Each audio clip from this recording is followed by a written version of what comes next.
by a craftsman. This is CNC milling, cutting the thermoform profiles stacked and being shipped out. This is how they arrived on site. This is the pre-assembly at the workshop. Everything is pre-assembled into modular components taken onto site. The entire assembly was done in a matter of 3 days, although fabrication was a matter of 3 weeks. And here is the completed kitchen, the completed shelves, which are now located in our offices, the bathroom area, the feature wall and seating, more of the feature wall and seating, and through the feature wall towards the kitchen. All of these tribes have been molded with the same system?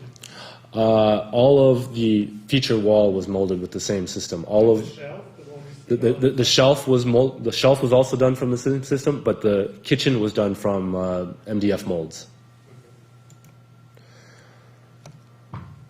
The final project I'm going to show you today is a project I did on my own with my colleague Alan Dempsey. It was a competition for a pavilion in London.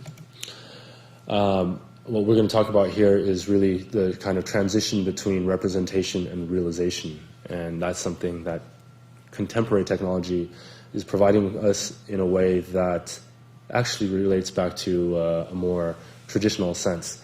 One of the biggest tools that, say, guys like Brunelleschi and Gaudi used to build the structures they did was physical models. So what is inherently a three-dimensional form never leaves 3 dimensions. Traditional architectural protocols right now, we produce something 3-dimensional, we then project it back into 2 dimensions, hand it over to a contractor who then reprojects it back into 3 dimensions. And in this translation process, there's always going to be a loss of fidelity. And that's something that we are able to begin to combat today with the tools that we have. So this was a competition sponsored by Fiber-C. Fiber-C, if you don't know, is an Austrian company that produces a fiber-reinforced concrete.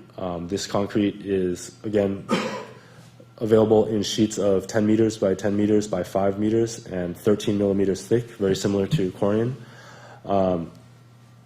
They wanted to produce something that was made out of this material and used structurally. It's traditionally used as a cladding material and flooring material. What you see on the left is the site, and on the right is the fabrication process for the material. The competition entry was done in about a little bit over a week. Basically